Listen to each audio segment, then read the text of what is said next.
اور آخرت کا عذاب ہمیشہ کے لیے۔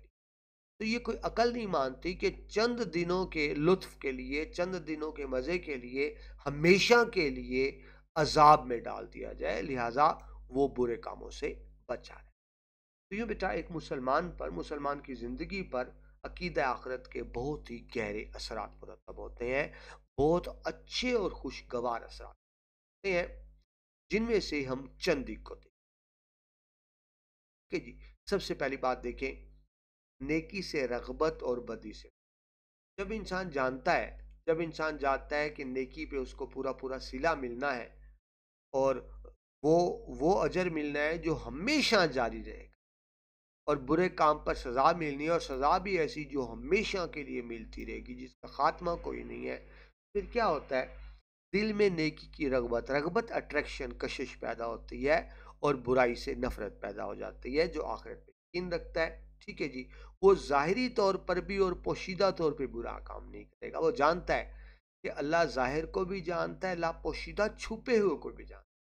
میں جو زبان سے بول رہا ہوں میرا رب سن رہا ہے، جو میرے دل میں چھپا ہوا ہے میرا رب وہ بھی جانتا ہے، لہٰذا نیکی سے رغبت اور برائی سے نفرت دل میں پیدا ہو جاتی ہے عقیدہ آخرت کی جی۔ آخرت میں بیٹا اعمال نامہ جب ہمارے اعمال پیش کیے جائیں گے اچھے برے اللہ کی بارگاہ میں، تو منصف حقیقی یعنی اللہ تعالیٰ خود فیصلہ فرمائیں گے، اعمال کا بیٹا وزن کیا جائے گا، پلڑے میں ڈالا جائے گا۔ اگر نیکیاں زیادہ ہوگی تو نیکی کا پلڑا جھک جائے گا، تو اس کو جنت میں ڈال دیا جائے گا، اس کو جنت کی خوشخبری سنا دی جائے گی۔ اب دیکھیں جو جنت میں جائے گا گناہ اس کے بھی ہوں گے، ذہن میں رکھیں گناہ اس کے بھی ہوں گے، لیکن نیکیاں زیادہ ہوں گی، ٹھیک ہے نا۔ ترازو میں بیٹا ایک طرف آپ 51 کلو ڈال دیں، ایک طرف 49 ڈال دیں، ظاہر جس طرف 51 ہے وہ پلڑا جھک جائے گا۔ تو نیک لوگوں کے بھی گناہ ہوں گے لیکن نیکیاں زیادہ ہوں گی، نیکیوں کا پلڑا جھک جائے گا تو جنت میں ڈال دیا جائے گا۔ لیکن جس کی نیکیاں ہوں مگر برائیاں زیادہ ہوں، گناہ زیادہ ہوں، یعنی گناہوں کا پلڑا جھک جائے، تو اس کو جہنم کے عذاب میں ڈال۔ اب یہاں دو باتیں ہیں، جو کلمہ گو ہے لیکن گناہ کر بیٹھا تو جہنم میں ڈال دیا جائے گا، لیکن جب گناہوں کی سزا مل جائے گی تو پھر اس کو واپس جنت میں ڈال دیا۔ لیکن جو مشرک ہے، جو کافر ہے، وہ ہمیشہ کے لیے جہنم کی آگ میں جلتا رہے گا۔ اللہ تعالیٰ مجھے آپ سب کو جہنم کے دردناک عذاب سے بچائے، آمین ثم آمین۔ آخرت پر بیٹا جو ایمان رکھے گا، برائیوں سے نفرت کرے گا، وہ جانتا ہے کہ پھر وہ عذاب میں مبتلا ہو جائے گا، نیکیوں سے محبت کرے گا، اس کو پتہ ہے آخرت میں نیکیاں ہی کام آنی ہے، آخرت میں نیکیاں ہی کام آنی ہے، تو نیکی سے ڈر سے نہیں کرے گا، بات سمجھیں، وہ نیک کام ڈر کے نہیں کرے گا، محبت سے کرے گا۔ آپ ایک کام ڈر سے کرتے ہیں، ایک دل سے کرتے ہیں، جان سے کرتے ہیں، محبت سے کرتے ہیں، تو وہ نیکیاں محبت سے کرے گا، ڈر کے مارے نہیں کرے گا۔ وہ جانتا ہے کہ آخرت میں نیکیاں ہی کام آنی ہیں، برائیاں تو اس کے لیے عذاب بنے۔ دوسرا پوائنٹ دیکھیں جی، پہلا ہم نے کیا دیکھا؟ عقیدہ آخرت کی بدولت نیکی سے رغبت پیدا ہو جاتی ہے دل میں، برائی سے نفرت پیدا ہو جاتی ہے۔ دوسرا پوائنٹ دیکھیں، بہادری اور سرفروشی۔ جو عقیدہ آخرت پہ یقین رکھتا ہے وہ بہادر ہوگا، وہ جانتا ہے دنیا عارضی ہے، اگر اللہ کی راہ میں جان دے دوں تو کیا ہو جاؤں گا؟ شہید ہو جاؤں گا، اور شہید زندہ ہوتا ہے۔ قرآن میں آتا ہے جو اللہ کی راہ میں مارے جائیں ان کو مردہ مت کہو، وہ زندہ ہیں، وہ زندہ ہیں، مگر تم اس کا شعور نہیں رکھتے، ٹھیک ہے جی۔ تو یہ بات ہو جائے گی کہ دنیا تو یہ عارضی ہے، آخرت ہمیشہ کی ہے، تو پھر انسان بہادر ہو جاتا ہے، اس کے دل سے موت کا خوف نکل جاتا ہے، وہ اللہ کی راہ میں جان دینے کو تیار رہتا ہے، بلکہ وہ موت سے ڈرتا نہیں، اس کی تو خواہش ہوتی ہے کہ اللہ کی راہ میں کام آ جائے۔ وہ ایک شعر ہے نا جی، جان دی ہوئی اسی کی تھی، اسی کی اللہ تعالیٰ کی جان دی ہوئی اسی کی تھی، حق تو یوں ہے کہ حق ادا نہ ہوا۔ بھئی اللہ کی راہ میں جان دے دی تو اللہ کی امانت تھی نا، اللہ کی امانت اللہ کو واپس کر دی تو کون سا اللہ پہ احسان؟ کیا حق تو ادا نہیں ہوا؟ ٹھیک ہے جی۔ تو جو عقیدہ آخرت پہ یقین رکھتا ہے وہ بہادر ہوگا، اس کے دل سے موت کا خوف مٹ جائے گا۔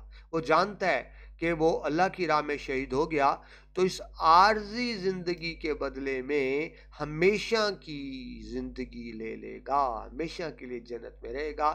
عارضی موت ہے، اور آئندہ کی زندگی، مرنے کے بعد کی زندگی، آخرت کے بعد کی زندگی پائیدار ہے، دائمی، دائمی ہمیشہ کے لیے، یعنی جس کا کوئی اینڈ نہ ہو، اینڈ لیس اس کو کہیں گے دائمی۔ تو وہ دائمی جنت ہے اس کے لیے، لہٰذا وہ بہادر ہو جاتا ہے، وہ نڈر ہو جاتا ہے، وہ پھر اللہ کی راہ میں جان دینے سے بھی نہیں گھبرا۔ فیض صاحب کا شعر ہے نا کہ جس دھج سے کوئی مقتل میں گیا وہ شان سلامت رہتی، یہ جان تو آنی جانی ہے، اس جان کی کوئی بات نہیں، پھر مر تو ویسے ہی جانا ہے۔ ایک بندہ بستر پہ ایڑیاں رگڑ رگڑ کے مارا تو مر گیا، ایک نے اللہ کی راہ میں جان دی، شہید ہو گیا، اس نے ہمیشہ کے لیے جنت خرید دی۔ رزلٹ کیا ہوگا؟ وہ پھر موت سے گھبرائے گا نہیں، موت سے ڈرے گا نہیں، بہادر ہو جائے گا، اور وہ اللہ کی راہ میں جان دینا اپنے لیے سعادت سمجھے۔ ٹھیک ہے جی، وہی جان جائے گا کہ جب اللہ کی راہ میں جان کا نذرانہ تحفہ ہوتا ہے، اللہ کے سامنے تحفہ پیش کر دیا جان کا، تو وہ فنا نہیں ہوگا، ختم نہیں ہوگا، بلکہ وہ ہمیشہ کے لیے زندہ، ہمیشہ کے لیے جنت میں رہے گا، اس کو ہمیشہ کے لیے صلہ ملے گا۔ آخرت کی زندگی کامیاب ہو جائے گی، پرمسرت ہو جائے گی، خوشی بھری ہو جائے گی، لہٰذا مومن کے دین میں جذبہ سرفروشی پیدا ہوتا ہے۔ سرفروشی، سر کٹانا، یعنی وہ اللہ کی راہ میں جان دینے سے ڈرتا نہیں ہے، ٹھیک ہے جی، وہ بہادر ہو جاتا ہے، ٹھیک ہے جی۔ اب جب مسلمان بہادر ہوگا، ٹھیک ہے، تو اس سے کیا ہوگا؟ غیر مسلم ڈر کے رہیں گے، جب غیر مسلم ڈر کے رہیں گے، کافر ڈر کے رہیں گے، تو کیا ہوگا؟ معاشرے میں امن پیدا ہوگا، معاشرے میں سکون پیدا ہوگا، معاشرے میں نیکی پھیلے گی۔ آپ کو آسان سے مثال دو، جب اتنا مسلمان اور کافر کی جنگ ہوتی ہے نا، اب پاک بھارت جنگ کی مثال لے لیں، پاکستان ہندوستان کی، تو جب ہندو میدان جنگ میں اترتا ہے نا، وہ ہندو اپنے بھگوان سے پرارتھنا کرتا ہے، ہندو اپنے بھگوان سے پرارتھنا کرتا ہے، میرے بھگوان مجھے بچائیو، کہیں میں مر نہ جاؤں، مجھے بچائیو، ہندو۔ لیکن مسلمان جب میدان جنگ میں اترتا ہے وہ کہتا ہے یا اللہ مجھے شہادت کی موت، وہ تو شہادت کی موت کی آرزو لے کر اترتا ہے، اس کے دل سے سارے خوف نکل جاتے ہیں۔ سو عقید آخرت انسان کو بہادر اور سرفروش بنا۔ جی، تیسرا چلیں، صبر و تحمل۔ عقید آخرت کی بدولت انسان میں صبر آ جاتا ہے، کیوں؟ وہ جانتا ہے، وہ بے صبرا نہیں ہوتا، وہ یہ نہیں کہتا مجھے نیکی کا صلہ اسی دنیا میں مل جائے، وہ بے صبرا نہیں ہوتا کہ جس نے اس کے ساتھ ظلم زیادتی کی اس کو اس کی سزا اسی دنیا میں مل جائے، وہ جانتا ہے یہ دنیا تو دارالعمل ہے، کمال کا حساب کتاب تو اگلی دنیا میں، ٹھیک ہے جی۔ لہٰذا عقید آخرت سے کیا ہوتا ہے؟ انسان کے دل میں صبر و تحمل کا جذبہ پیدا، نیکی کا جذبہ پیدا ہوتا ہے، وہ جانتا ہے کہ اس نے حق کے لیے، سچائی کے لیے جو تکلیفیں اٹھائی ہیں، اس دنیا میں اجر ملے نہ ملے، آخرت میں اس کو پورا پورا اجر ملے گا۔ لہٰذا جب وہ جانتا ہے کہ آخرت میں پورا اجر ملے گا تو پھر ہر مصیبت کا، ہر تکلیف کا وہ کھلے دل سے مقابلہ کرتا ہے، صبر اور تحمل کا مظاہرہ کرتا ہے، کیونکہ جانتا ہے کہ اس کی نیکی رائے گاں نہیں جائے گی، اس کو اس کی نیکی کا پورا پورا صلہ ملے۔ نمبر 4 دیکھیں جی، مال خرچ کرنے کا جذبہ۔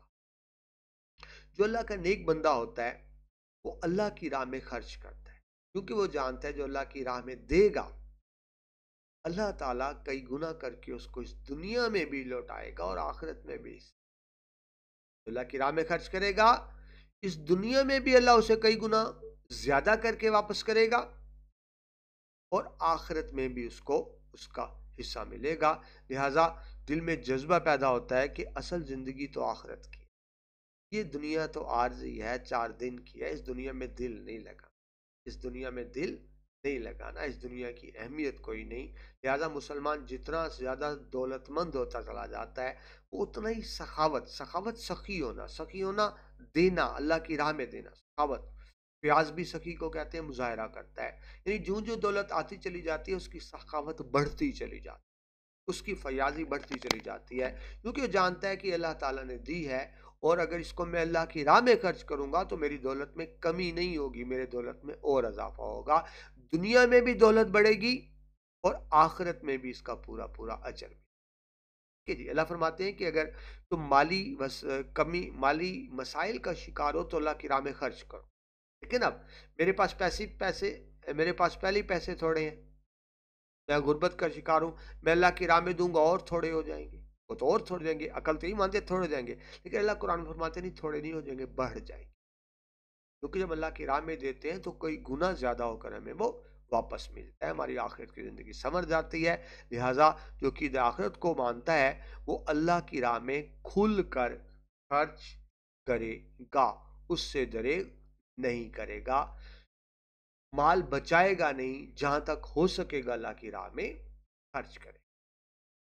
پانچواں اور آخری پوائنٹ جی احساس ذمہ داری، جس کو آپ کہتے ہیں سینس آف لائبلٹی، ذمہ داری کا احساس ہونا۔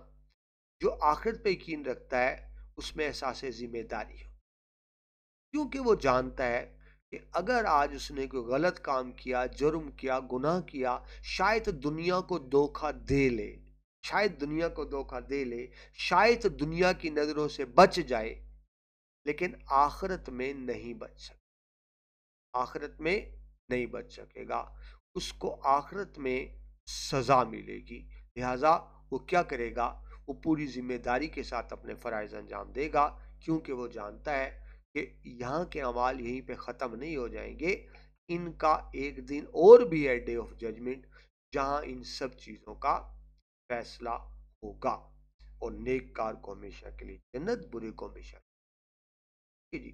آہستہ آہستہ یہ احساس انسان میں پختہ ہوتا چلا جاتا ہے کہ ایک دن رب کے حضور پیش ہونا ہے۔ رزلٹ کیا نکلتا ہے؟ وہ اپنا ہر فرض پوری دیانتداری سے انجام دیتا ہے، کیونکہ وہ جانتا ہے کہ ان سب کا حساب ہونا ہے، خواہ اس کا تعلق بندوں کے حقوق سے ہو یا اللہ کے، یعنی حقوق العباد ہوں یا حقوق اللہ ہوں، دونوں کو پورا کرتا ہے۔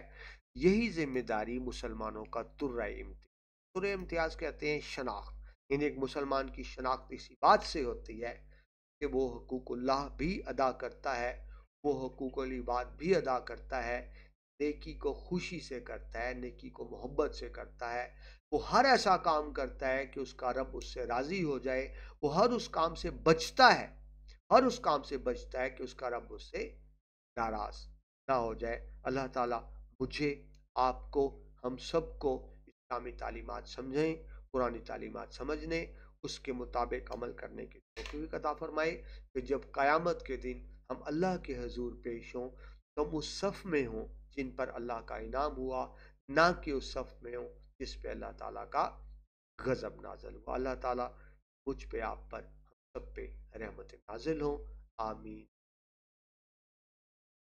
الحمدللہ، ساتھ ہی آپ کا پہلا چیپٹر کمپلیٹ ہوا اسلامیات کا۔ اس کے بعد ہم نیکسٹ لیکچر میں شارٹ کوشچنز دیکھیں گے، امپارٹنٹ شارٹ کوشچنز، اور اس کے بعد ہم چیپٹر 2 کی طرف جائیں گے۔ پہلا لیکچر کمپلیٹ ہوا۔ بیٹا اگر آپ کو لیکچرز اچھے لگ رہے ہیں، سمجھ آ رہے ہیں، تو آپ کا کیا کہیں گے اخلاقی فرض بھی ہے، اور میری ریکویسٹ بھی ہے کہ آپ اپنے اس چینل کو خود بھی سبسکرائب یقیناً کیا ہوگا آپ نے، دوستوں کو بھی کہا کریں لیکچر سننے کے لیے، تاکہ علم کا سلسلہ آگے سے بڑھتا رہے۔ اللہ مجھے علم بانٹنے کی توفیق دے، آپ کو سمجھنے کی توفیق دے، اور ہم سب کو اللہ تعالی ہم سب کے عطا فرمائے، آمین۔